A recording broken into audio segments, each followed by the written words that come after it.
வாழை விவசாயிகளை வாழ வைக்கும் என்று சொன்னால் அது மிகையாகாது. ஆனால் பெருவாரியாக விளையும் போது அதை உடனடியாக விற்க முடியாது.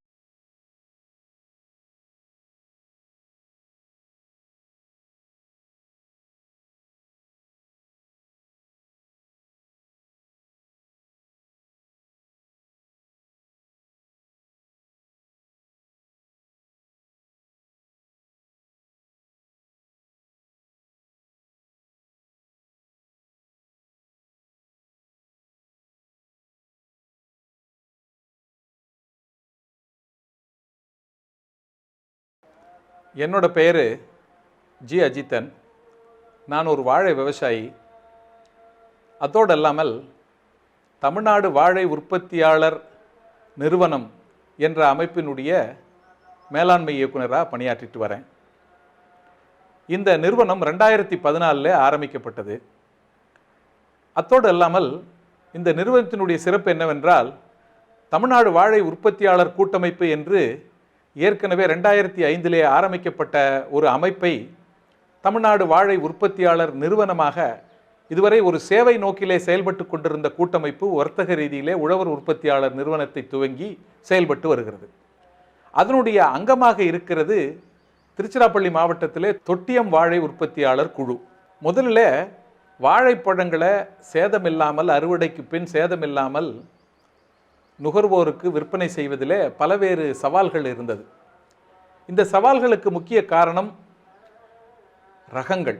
எந்த மாதிரியான ரகங்களை நாம் பயிர் செய்கிறோம் என்பது ஒன்று.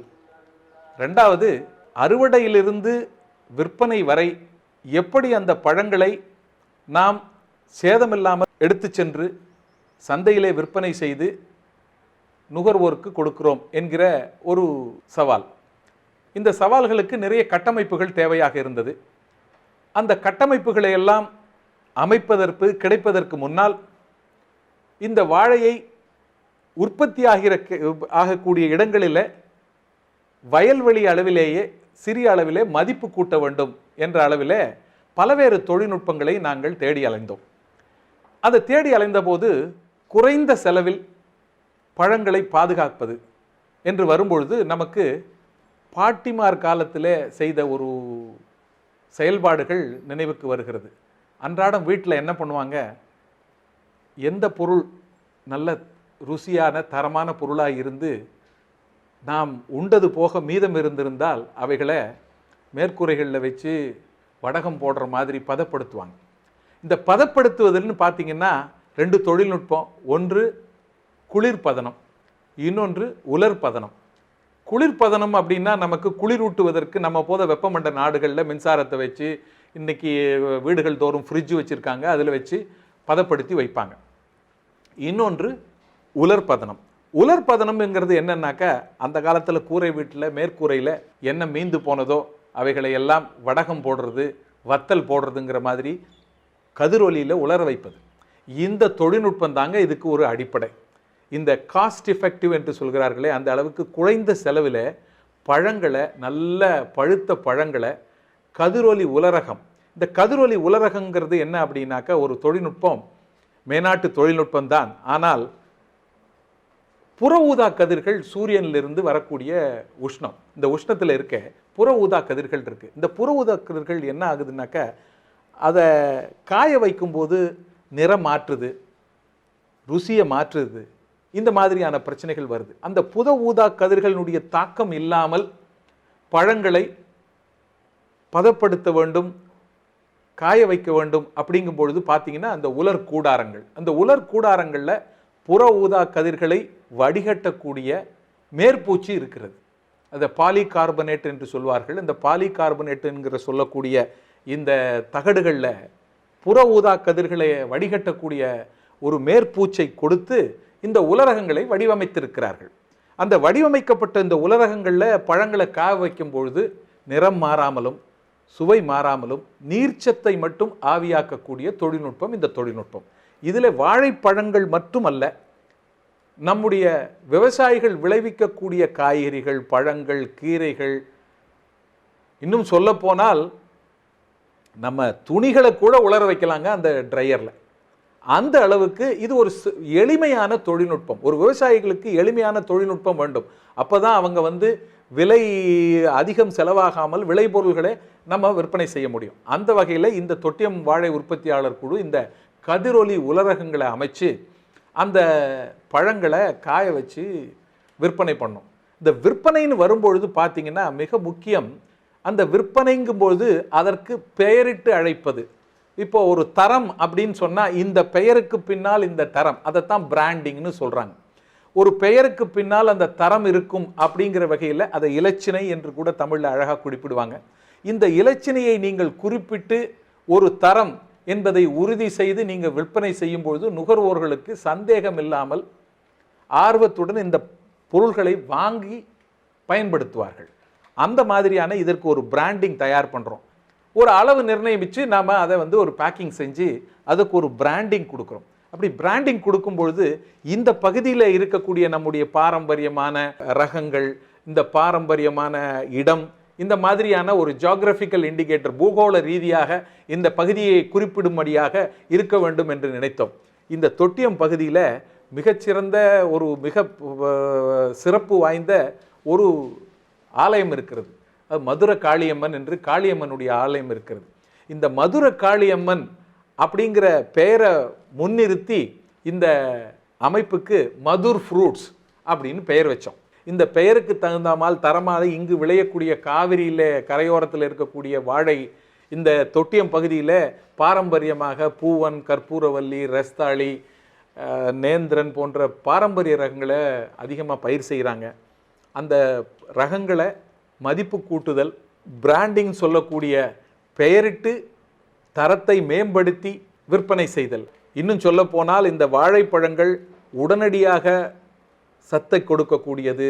நாங்கள் பல்வேறு பகுதியிலே இருக்கக்கூடிய வாழை உற்பத்தியாளர்களை வைத்து அந்தந்த பகுதியிலே விளையக்கூடிய வாழைப்பழங்களை நேரடியாக விற்பனை செய்வதற்கும் சிப்பம் கட்டும் கூடங்களை தமிழக அரசிலிருந்து குத்தகைக்கு எடுத்து நாங்கள் நடத்தி வருகிறோம்.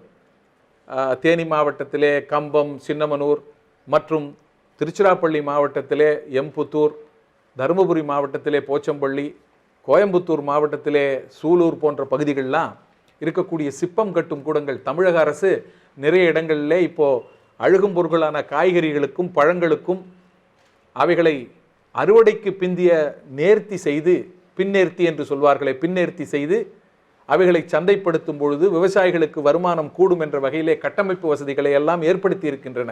அவைகளை நாங்கள் பயன்படுத்தி கொண்டு அந்தந்த பகுதியிலே விளையக்கூடிய காய்கறிகள், பழங்கள் இவைகளை எல்லாம் அந்தந்த பகுதி விவசாயிகள் இந்த சிப்பம் கட்டும் கூடங்களிலே கொண்டு வந்து தரம் பிரித்து மேம்படுத்தி பெயரிட்டு சந்தைப்படுத்துகிறார்கள். இந்த தொழிலை நம்முடைய வாழை விவசாயிகள் செய்கின்றார்கள். இவைகளுக்கு முன்னுதாரணமாக வாழை மட்டுமல்ல, மற்ற பழப்பயிர்கள், காய்கறிகளை சாகுபடி செய்யக்கூடிய விவசாயிகளும் இதிலே பலன் பெற முடியும்.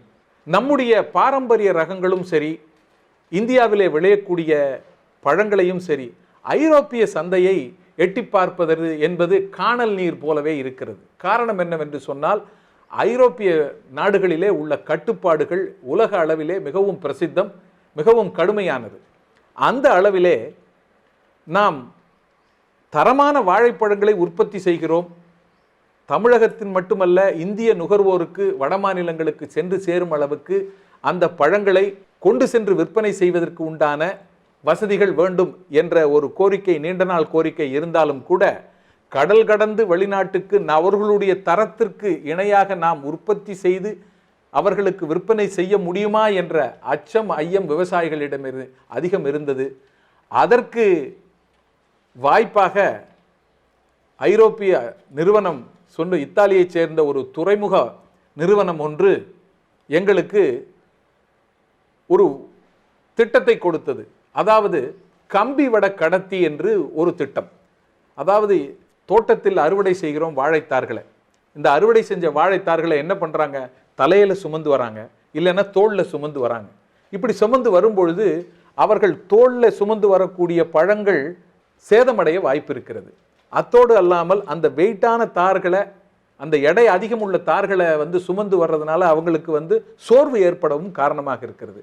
இதற்கு ஒரு வாய்ப்பாக தமிழ்நாடு வேளாண் பல்கலைக்கழகத்தோடு இணைந்து ஒரு கம்பி வட கடத்தி, ஆங்கிலத்திலே ரோப் கன்வேயர்னு சொல்லுவாங்க, அதாவது தோட்டத்து அளவில் இந்த கம்பி வட கடத்தி அமைப்பை நிறுவிவிட்டால் நீங்கள் தோட்டத்தில் அறுவடை செய்த தார்களை நேரடியாக சிப்பம் கட்டும் கூடங்களுக்கோ அல்லது நீங்கள் கொண்டு செல்லுகின்ற சுமையுந்து இருக்கிறதே அந்த சுமையுந்திலே ஏற்றுவதற்கும் தோதாக இந்த தார்களை கொண்டு வர முடியும். அது என்னாகும், வெட்டினோடனே அந்த கடத்தியில் ரோப் கன்வேயரில் நீங்கள் மாட்டிட்டீங்கன்னா இந்த ரோப் கன்வேயரே ஒரு மணி நேரத்துக்குள்ள கிட்டத்தட்ட ஒரு 300-400 தார்களை சுமையுந்தில் ஏற்ற அளவுக்கு கொண்டு வந்து சேர்த்துரும். இதனால மிகப்பெரிய சேதம் தவிர்க்கப்படுகிறது.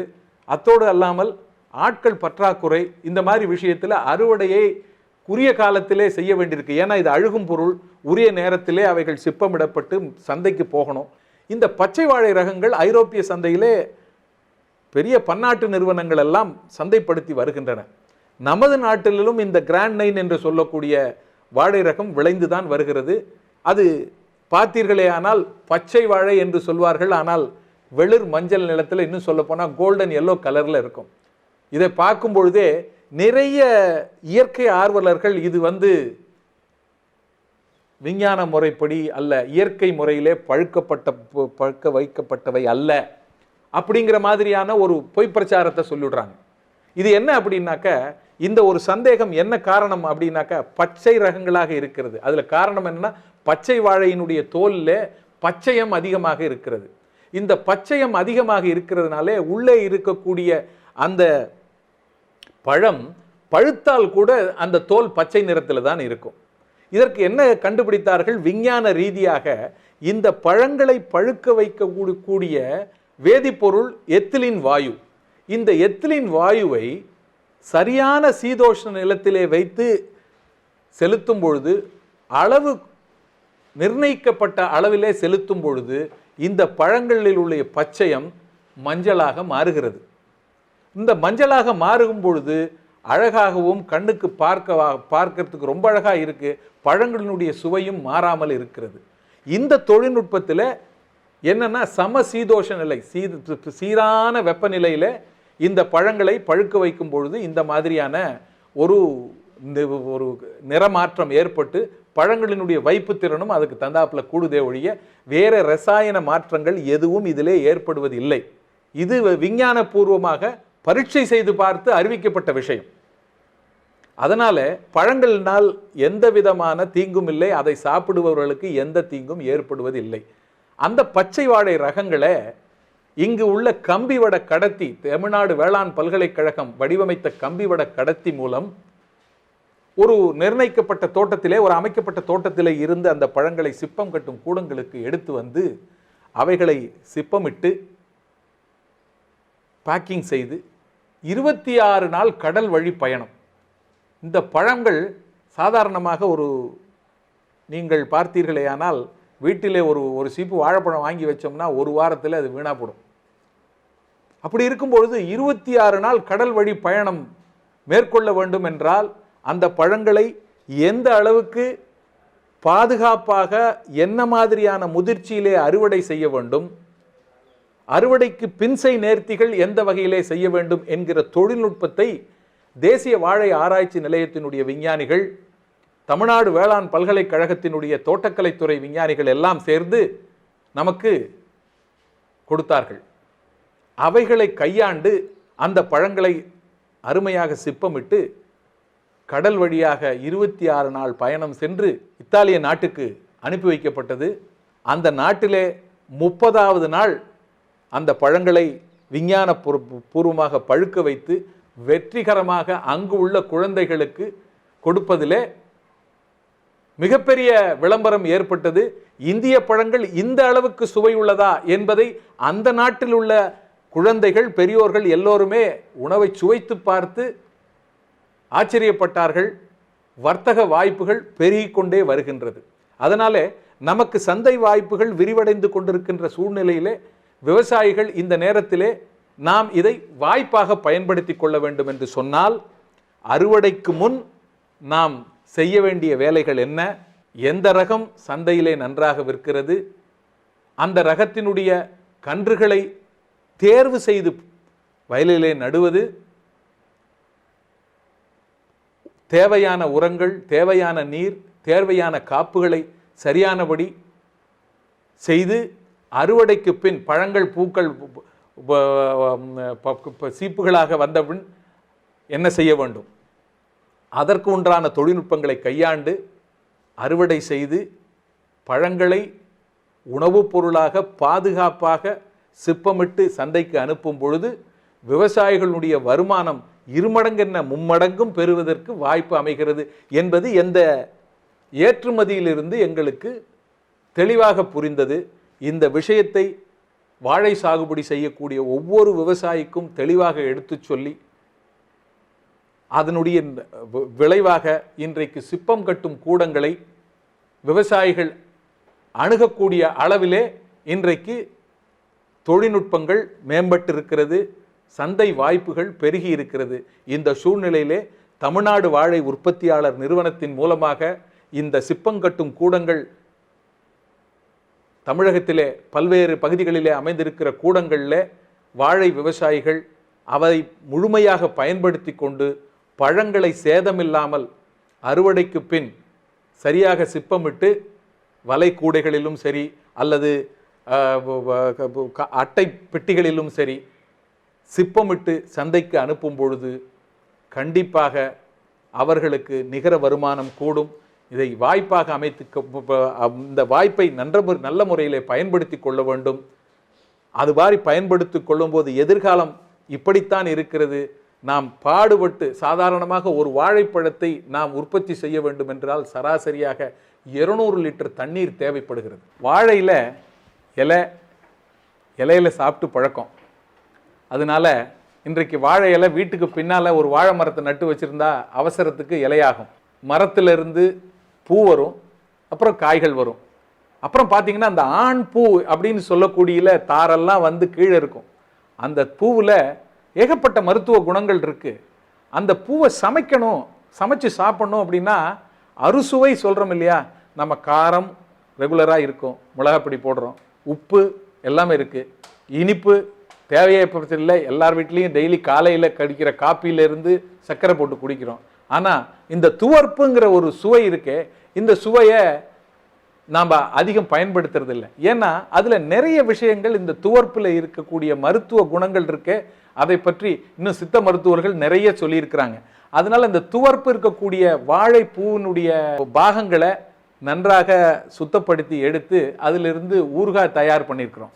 இந்த வாழைப்பூ ஊறுகாவை ஊறுகாய்னு பார்க்காம இது ஒரு மீல் மேக்கர்னு சொல்லுவாங்க. இதிலிருந்து உணவு சமைக்கலாம்.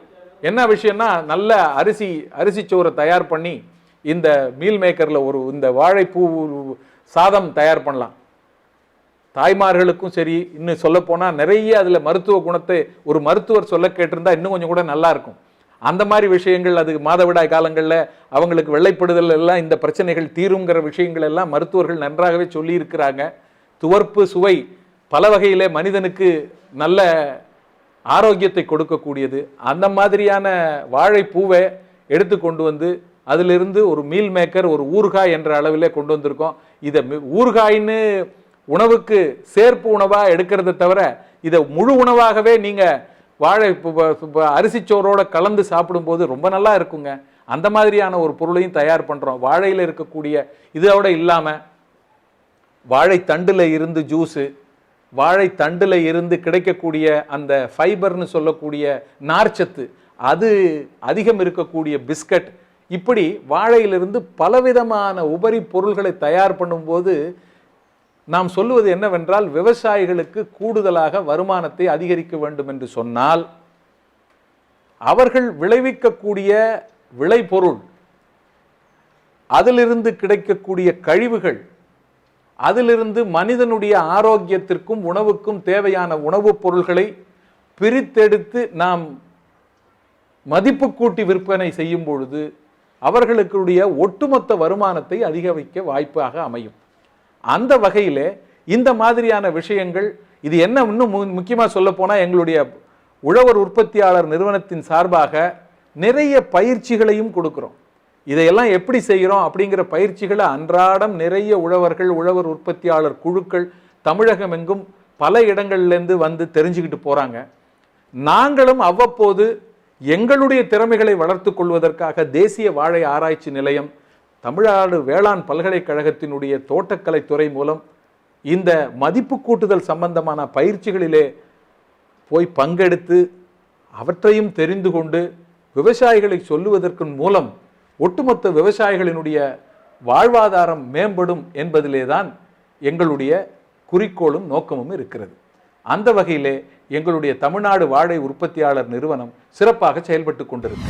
நம்முடைய விளைவிக்கக்கூடிய காய்கறிகள், பழங்களை பாதுகாத்து சேமித்து வைக்கிறதுக்கும் சந்தைகளோட விற்பனை நிலவரங்களை தொடர்ந்து அந்த சந்தைக்கு தரமான பழங்களையும் காய்கறிகளையும் எடுத்துகிட்டு போகிறதுக்கு வாய்ப்பாக இருக்கக்கூடிய ஒரு அமைப்பு தான் இந்த பயோமாஸ்ன்னு சொல்லக்கூடிய எரியக்கூடிய பண்ணை கழிவுகளை வைத்துக்கொண்டு குளிர்பதன அமைப்புகளை உருவாக்குவது. இந்த திட்டம் ஐநா சபையினுடைய தொழில்துறை வளர்ச்சி குழுமம் யுனிடோ என்று சொல்லக்கூடிய United nation industrial development organisation அப்படின்னு ஒரு அமைப்பு இருக்கு.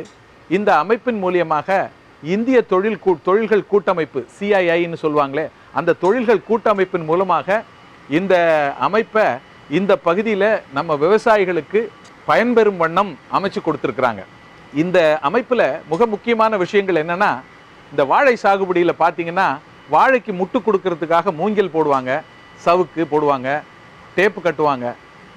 அந்த மாதிரி பண்ணக்கூடிய போது அந்த மூங்கில், சவுக்கு போன்ற பொருள்களில் இந்த நிலத்துக்கு அடியில் போகிற ஒரு அடி 2 அடி ஒவ்வொரு ஆண்டும் நறுக்கி அதை கழிவுகளாக போட்டுடுவாங்க. அத்தோடு இல்லாமல் எல்லா விவசாய தோட்டங்கள்லேயும் வரப்பு பயிராக தென்னை சாகுபடி பண்ணுவாங்க. இந்த தென்னையில் தேங்காயை உரிச்சா உரிமட்டைகள் இருக்கும். இந்த உரிமட்டைகளும் எரிபொருளாக தான் இருக்கும். கயிறு திரிக்கும் அமைப்புகள் இருக்கிற இடத்துல அது உபயோகப்படும். ஆனால் கிராம அளவில் அந்த மாதிரியான தொழில்கள் எதுவும் இல்லைன்னா அதை குறிப்பாக அடுப்பெரிப்பை தான் பயன்படுத்துவாங்க. அந்த மாதிரியான எரிபொருள்களை கொண்டு கிராம அளவிலே விளைவிக்கக்கூடிய காய்கறிகள், பழங்கள் இவங்களை எல்லாம் சிப்பமிட்டு நமக்கு தேவைக்கு தகுந்தாற்போல் அவைகளை குளிரூட்டி பதப்படுத்தி வைக்கக்கூடிய ஒரு அமைப்பு தான் இந்த அமைப்பு. இந்த அமைப்பில் என்ன பண்ணுறோம்னாக்கா, குறிப்பாக என்ன அப்படின்னாக்கா, இதில் திரவ குளிரூட்டி, இன்னும் சொல்லப்போனால் அமோனியான்னு சொல்லுவாங்க. இந்த திரவ குளிரூட்டி என்ன பண்ணுதுன்னாக்கா, குளிர்ந்த வெப்பநிலையிலேயே அது ஆவியாயிடும். -30-35 டிகிரிலேயே அது ஆவியாயிடும். அந்த மாதிரியான குளிரூட்டியை இதில் பயன்படுத்தி இருக்கிறாங்க. விவசாயிகள் தோட்டத்தில் இருக்கக்கூடிய பண்ணை கழிவுகளை எடுத்து கொண்டு வந்து இந்த எரிபொருளில், இந்த கொதிகலனில் போட்டு எரிக்கும் பொழுது இந்த அமைப்புகள் என்ன அப்படின்னாக்கா, இது கண்டென்சேஷன், எவாபரேஷன்கிற சிஸ்டத்தில் ஒர்க் பண்ணுது. அந்த சிஸ்டத்தில் இந்த திரவ குளிரூட்டியாக இருக்கக்கூடிய அமோனியாவை பயன்படுத்தி இந்த குளிர் பதன அமைப்பு, அந்த அமைப்பை நமக்கு தேவைப்படுகின்ற ஒரு உஷ்ண நிலை, அந்த உஷ்ண நிலையில் நாம் வச்சுக்கலாம். இப்போ பார்த்தீங்கன்னா குளிர்பதன அமைப்பில் ஒரு வாழைப்பழங்கள் அப்படின்னா ஒரு 14 டிகிரி, 13லேருந்து 14 டிகிரி உஷ்ண நிலையை குறைச்சி பதப்படுத்தி வைக்கும் பொழுது சர்வசாதாரணமாக ஒரு 7லேருந்து 10 நாட்கள் வரலும் வைத்திருக்கலாம். அப்புறம் கொஞ்சம் கொஞ்சமாக அது பழுக்க ஆரம்பிக்கும். இந்த இடைப்பட்ட காலத்தில் நமக்கு சந்தை நிலவரங்களை அனுசரித்து, தேவைகளை அனுசரித்து காய்கறிகள், பழங்கள் இவைகளை எல்லாம் இந்த குளிர்பதன அமைப்புகளுக்குள்ளேயே பாதுகாத்து வயல்வெளி அளவிலே இந்த திட்டங்களை செயல்படுத்தலாம் என்பதற்கான ஒரு முன்மாதிரி திட்டம் தான் இந்த திட்டம்.